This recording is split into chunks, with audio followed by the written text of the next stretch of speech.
welcome to the Durham Original Music and Alumni Podcast, a show which takes you around the most exciting original music of any kind on or around the peninsula. My name is George Bone, Alumni Relations Officer. I'm Taylor Morris, Stoneman President. And joined with us today are NYPA. Now, NYPA are a post-punk krautrock group formed a year ago in Durham, and after months of experimental, improvisational sessions and a hiatus in the summer, they've recently recorded and released their debut EP, Mzungu Kizungu. The tracks exploit political, social, and emotional themes set to the backdrop of repetitive, machine-like funk grooves. The band comes from a range of musical and social backgrounds and reflects this in their music. But they are united by a passion for their art and a rejection of the mundane. We're both incredibly excited to be joined by NYPA today. So how are you guys? How have things been? Fucking amazing. Nice. So I was a bit concerned there because I didn't hear anything. I was like, oh God, has the connection gone down? We wanted to observe the silence. Stunning. Good. just to take it all in. But yeah, like how have you guys been? How's term started? How have online lectures been? Yeah, so two of us are at no. 3 of us are still at university. 3 of us have graduated. I am in my 3rd year now. I have a dissertation to write. So term has been good. I'm in Durham. And then I'm Mussa and I don't know, Andrew, where are you? Well, I'm sort of in between places because I'm meant to be on a year abroad at the moment. But as you can imagine, that's all sort of gone to shit. Driving up and down between Durham and home sort of every other week to keep me from dying of boredom. But in terms of actual degree stuff, I'm applying for remote internships in Spain. But yeah, so far nothing. So I'm literally just sort of a homeless traveller. Sleeping on my friends' sofas in Durham. Yeah. No, man. That's sort of where I'm at. Yeah. That's within the rules, though, right? You're going when the rules say that you can. Yes, of course. Yeah. No rule breaking. Boris Johnson has joined the call. Boris is watching right now.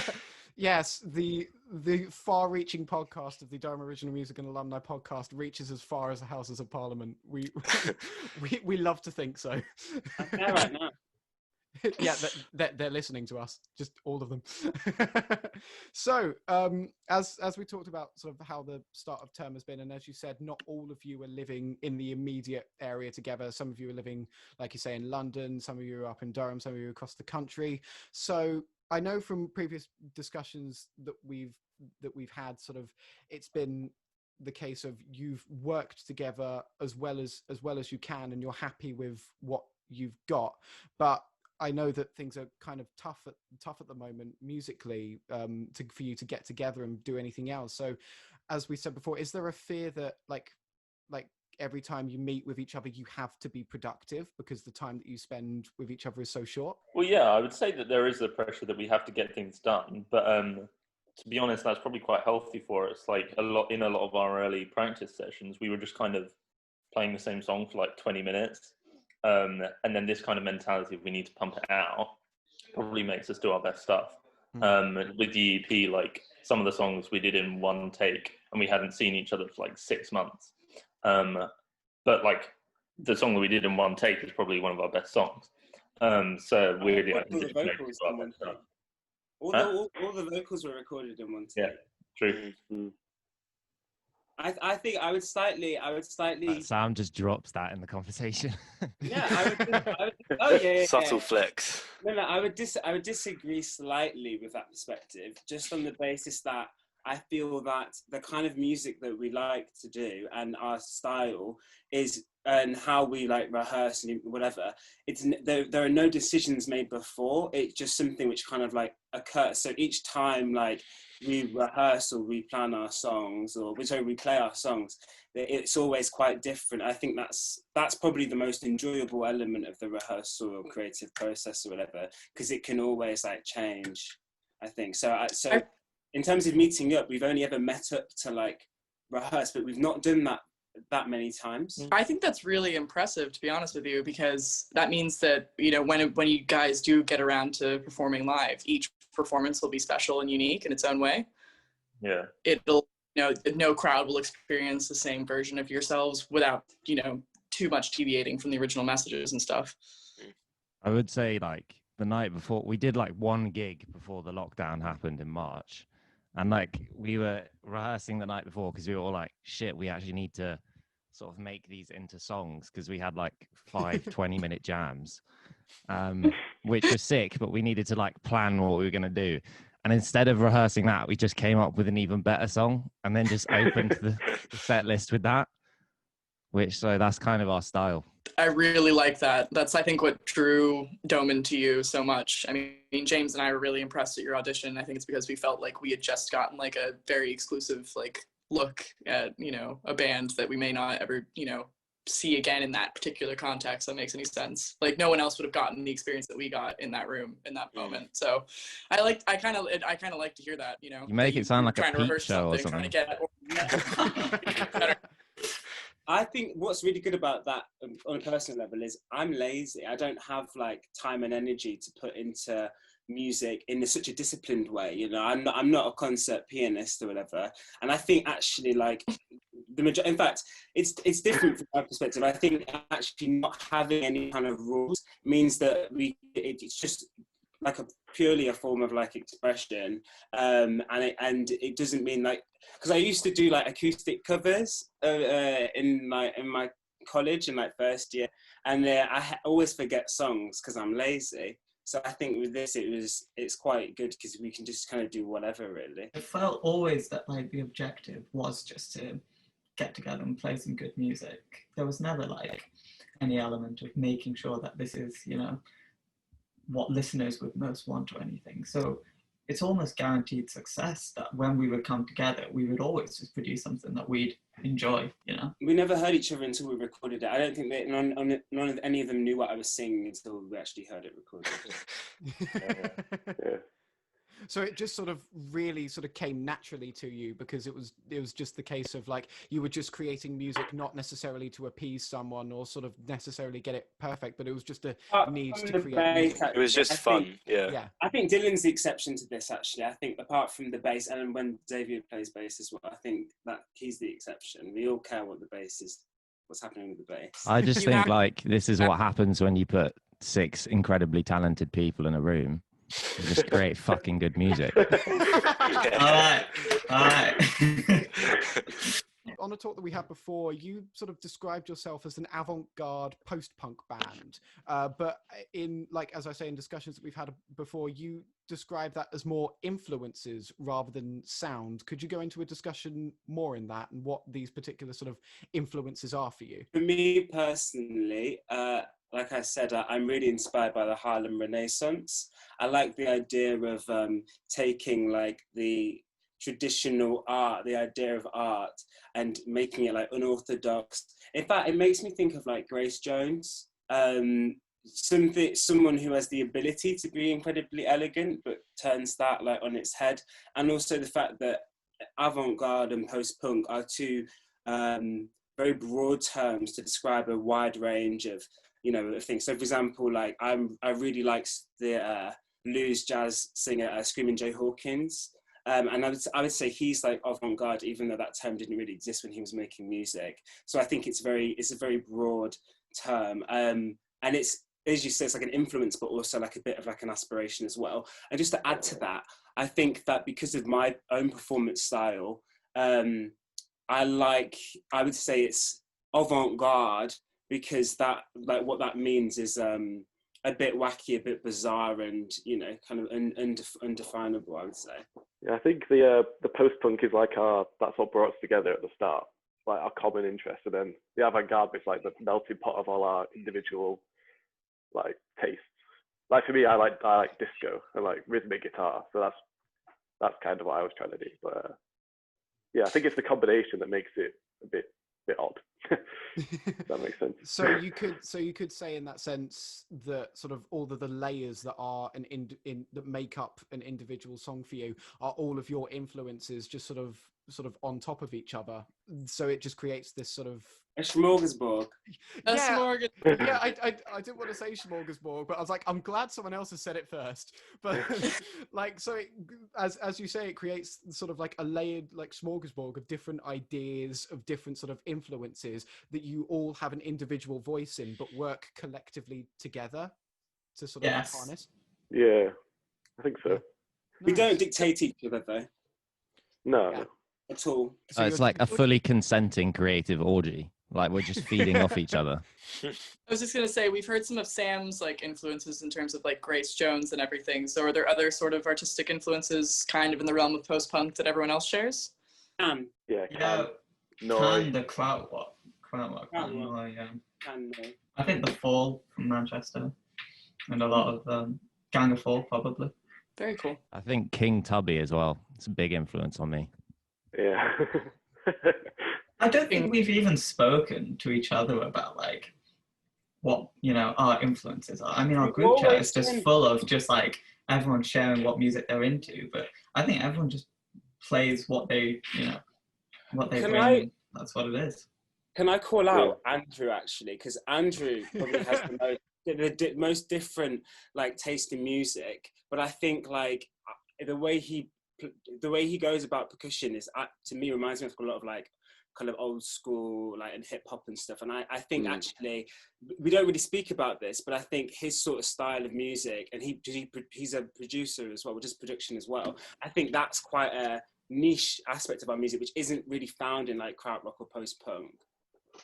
Yeah, well, I mean, in terms of like drumming influences, because my music taste ranges quite like, because I like sometimes I'll listen to really old school hip hop, and then all the way to like quite modern rock and jazz and stuff. So in terms of my drumming, it is sort of all over the place, which to be fair, I think is a good thing, because it means that when it does come to people attempting covers of our songs, they won't have a clue what to do, because I don't know what I'm doing when I'm drumming. So it's just, yeah, like, I mean, yeah, again, in terms of influences, everywhere from like old school hip hop to modern rock and jazz. Yeah, I think that the music kind of works because generally my bass part and Andrew's drumming are generally the like repetitive bit that just kind of goes through the whole song, and then everyone else is kind of improvising, or well, you know, they've got an idea of what they're going to play, but they're kind of playing around with it throughout the song, developing, coming in, coming out.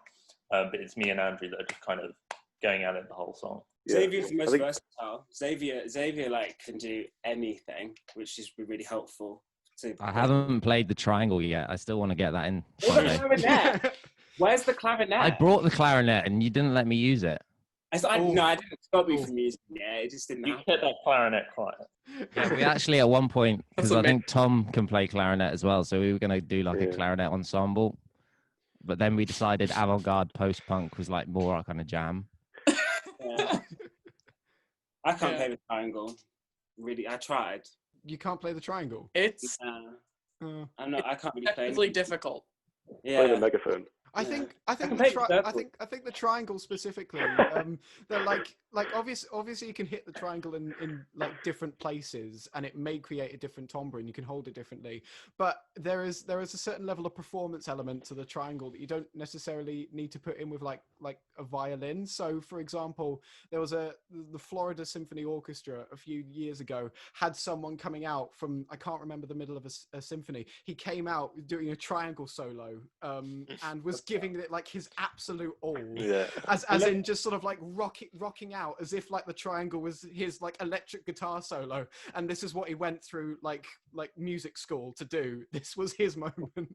Speaking of that, actually, you when you auditioned for us, as Taylor briefly mentioned, like as well, one of the things that blew us away was your stage presence, and you make it sort of like an immersive experience that no one else in Durham, at least, that we saw like had. So did you want to? You're welcome. Thank you. So can you sort of talk about how you sort of wanted to sort of portray yourself? Like, I know that you have like a different view, like different performance of yourself, and you make up like different sort of presences for yourself like every time that you perform, but do you have like a consensus on like what that originally was? Did you ever have a discussion about that? I think, again, that's another element. So obviously I'm the vocalist and like the front man, but I think that those decisions about like the visual presentation are things I kind of impose on everybody else. I'm like, here I am, I'm like a black, gay, like sass queen, you know, expressing my inertia.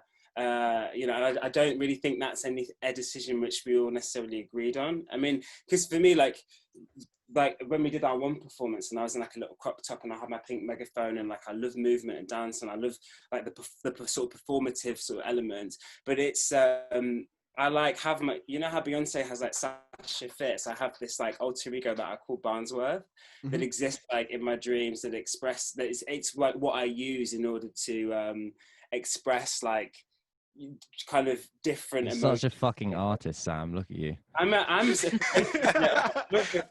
so pretentious. Yeah, but I think actually that like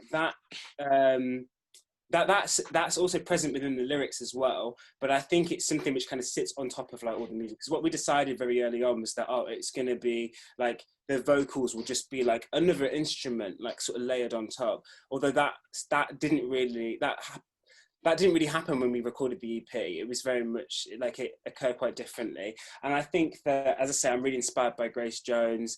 I'm really inspired by like people who are able to express quite like catharsis and maybe difficult or weird negative emotions and like you know, in their external self. But also, I don't know what everyone else sort of thinks about that. That isn't really, it's kind of, I'm a bit authoritarian in that sense. It's something I as I impose on. And the same with the name as well. I think a lot of the decisions I kind of imposed on the other members without really asking their permission. Is this now an acknowledgement session of like guys, I've imposed this on you, I'm so sorry. Oh no, I think they know that. I think like yeah, no, they know that's to be the case. Because initially how we started was that I said, I'm looking for like musicians, and I feel like I can't play music like these guys can. I don't have that kind of talent. I can't do that. And I also don't really have a typical voice found in the kind of music that we do. But obviously, I'm the one that's not holding an instrument, so I'm the one that people obviously are going to like see and things. I kind of think like we're quite engaging to watch because we have no idea what we're doing, and like we're all in our own kind of like worlds. Like sometimes I like look up in the middle of a jam session or when we're on stage, and I'm just like, where the fuck are we? Like everyone else, everyone on stage is like doing their own thing, like with their eyes closed, just facing a different direction. And I don't know, that just must be entertaining to watch. I think there's a lot to be said about how in the music industry there's a kind of a push ever since, I mean, pretty much I would probably say like Brian Epstein, George Best times of the Beatles to sort of polish and have polished musicians sort of be out at the front of the stage and have exactly like squares to walk in to know what they're doing. But I personally, especially when I saw you guys perform, I really enjoyed the, not naivety, I feel like that's the wrong word, but just sort of like the unbridled passion. So like you didn't care if someone was doing something that the other person wasn't doing. It was all about sort of just coming together and just doing it and seeing where it went. You know, it was almost just a mess. Not even, but it wasn't, because there's something said about bands that can sort of organize themselves without having to try. You don't really come across that very often. So I feel like that's what I'm probably the most impressed with, you know, alongside all the other great messaging and the way you display yourselves. I feel like stage presence is one of the things you can't really teach. It's hard to teach, at least. I agree with that strongly, because like the first time we had like a jam session, like we all got in the room and like there was a little bit of tension, and then we started playing and I was like, holy shit, like this is way better than what I was expecting. Like, I expected it to be quite bad, but it was fucking sick. Yeah. I don't know if you can like teach that, or that's just, you know, innate within us. I also want to make a point as well that, again, probably the most arrogant thing I'm going to say. I think that for me, I'm actually quite like nervous about performing. So I think if you project like a bit, like if you're watching me and I'm on stage and I'm nervous, I'm going to make whoever's watching me feel nervous. Whereas if I'm like over the top and, you know, really exposed, then I feel like everybody in the sphere that we're in is like, it has like a sort of like sense of comfort, if that makes sense. And that's why, like, aesthetically as well, in terms of the idea that you can choose how people are going to feel or choose how to present yourself, I think is, to me, actually is a defense mechanism that I've developed through feeling like, from being a minority and being like a sexual minority and things like that, and disabled and things. For me, it's like something which gives me a lot of freedom, and I feel like I could only perform or be on a stage if I was to do that. As you can tell, we're all quite confident in our own music. So I think that quite a few of us just feel like, well, Sam kind of outwardly performs for the audience, as is kind of just discussed. But I think a lot of us, as Xavier said, just kind of standing around with our eyes closed, like we're just kind of so absorbed in it. So kind of self-absorbed, kind of literally, that we kind of feel that we don't need to kind of jump around or whatever. We kind of leave that to Sam. Yeah, I think Sam's performance gives us that freedom, though. Yeah. I think if Sam wasn't doing that, then if everyone was like looking at the shoes or facing the wrong way or whatever, then it wouldn't be that entertaining. But Sam takes the attention away a bit, which is good. So then this is an interesting question to sort of follow into. You know, lockdown, as we were sort of touching on earlier, you guys were quite active. You got an EP rolled out, and it's very impressive. Is there anything you would do differently that you kind of like have been able to like look back and reflect on it? Is there anything you would have done either before lockdown, during lockdown, or even now that you would have done differently given everything? Not me. I think that the whole recording thing was really like Dylan and towards the later part, like Xavier really, but Dylan really helped, like, because we said we wanted to record, but I think with most of the decisions that we make, it's the impetus of one sort of person. Again, I wasn't personally practicing. We had things that we'd like recorded, but I think actually it was Dylan organising the like recording space and things. I think it all turned out way better than what we wanted. But I think it's interesting because Dylan isn't someone who, if you know what I'm saying, like doesn't massively get involved in the WhatsApp chat. But then in terms of actually organising, was really proactive. When it gets political, I do, but yeah. Me and Mussa love talking, but then we're not as practical. What Sam means is like Dylan doesn't chat shit, whereas the rest of us do chat shit. Well, yeah, I don't think we really. I love your candidness. This is great. Andrew doesn't chat shit either, actually. Andrew's quite zen. Yeah, I just like to sit back and sort of watch it all unravel, whether it's like a big argument in the group chat or like a back and forth between music tastes and stuff. I just like to sit there and watch it happen. So it's just you sort of sat there with like a bag of popcorn, just going like. Yeah. I'll just be sat here with my phone, just watching it all unravel. Yeah. Yeah, when he's on the PS4 at 2 a.m. Yeah. Yeah, I would say that's actually worth noting that, like, on some level, like, we're not just a bunch of musicians that meet up. Like, like half of the shit we talk about most of the time has nothing to do with music and is all to do with like ideology and understanding reality. Yeah, way more. I don't know, like it's like within our band group chat, we've created a sort of debating society. I think I start a lot of that. Well, again, that's another thing. I don't think I can create with people that I don't like agree with. So I think that a lot of the conversations we have are quite political, and I think that it's because we all have a unique experience. I think of being going to university. I need to be careful what I say now. Going to university in a place where, No, don't worry. You can say what you want. It's fine. Go ahead. I feel like there's a shared experience of going to a university in an institution, which is Durham. Yes. Yeah. I think that sums it up, doesn't it? The onus is in the Durham of it all. Yes. Yeah. So we'll get to the. I want to talk about the EP now that we've sort of talked about. So if you could sort of say what was the name again? Mzungu Kizungu. Mzungu Kizungu. Mzungu Kizungu. Yes. What is the translation of that? Just out of curiosity. So Mzungu.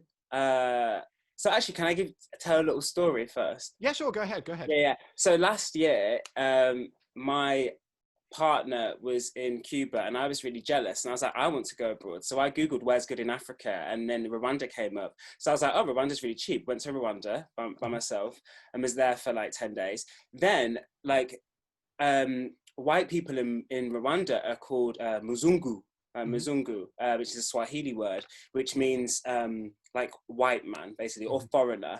And then Kizungu is also a Swahili word, isn't used as much in Rwanda, but means who steals the wealth, or like who flaunts wealth, or who behaves rich. And those words are used interchangeably. They're slightly pejorative, but not really, just means like foreigner, but you know, because of colonialism, means white person.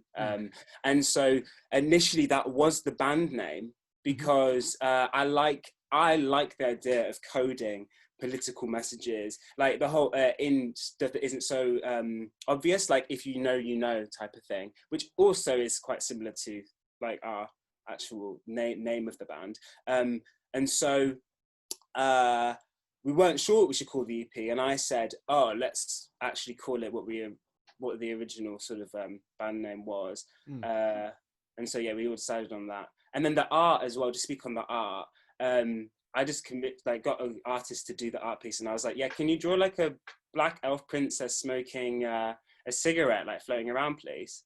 And so he did.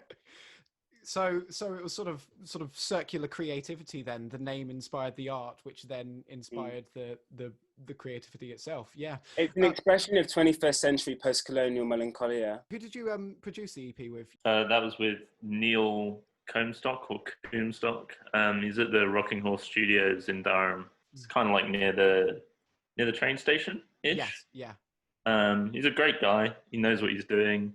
Really nice. Like, when we were in the studio, we saw that he had like an old analog synth in the corner. We were like, oh, can we play around with it? And he was like, yeah, sure, do what you want. He was really cool about everything. In fact, he was like way more happy because like it was like really dusty. And like no one uses it, and he bought it for like 300 quid. And then like I started using it, and he was like, "Oh mate, I love you. Like use all the knobs. This is how you like do an arpeggiator and everything." I don't know what accent I was doing there, like, but yeah. So he's a legend. Yeah, he was really excited for us to see it get used. Yeah, just shout out again. My favorite moment of that day was when Xavier was playing the synth, and Tom's like, "I'm gonna cry," but like genuinely, but like. I think it was a genuine reaction, which I thought it was genuine reaction. You said earlier in the pod that you produced 2 songs just in one take. What were those songs, just out of curiosity? Our songs were like 1 or 2 takes. Was it High Noon that was 1 take?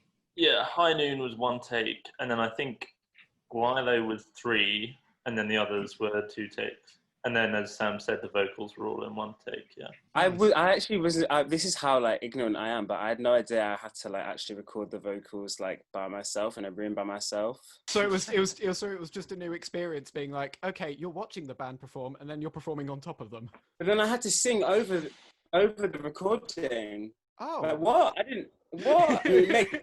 Like, what? I didn't know that's how it was going to go. That's actually a very important thing to do when you're in the studio, is to have the vocals separate, so that way when you're going back and like mastering it, you've got like a separate sort of sound that it sounds bad, but it's not like it's muddled, I guess, by the instruments. Like you can hear your voice clearly, and then you can just like kind of go from there. One song isn't though. Air Is Not Good that's actually live recorded. But all the other ones are. You can tell the difference, I think. Yeah, we just used the guide vocal for that one, didn't we? We've got 2 clips for show to you today from their EP album. One of them is called Air Compressor, and the other one is High Noon.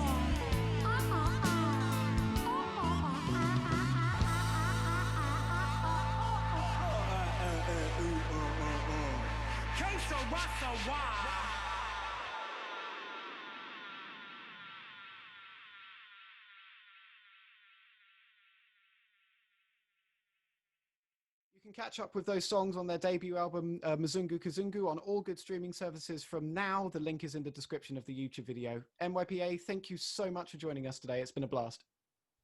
Thank you. Thank you very much. Cheers. Thank you, guys. Bye. Hey. Bye.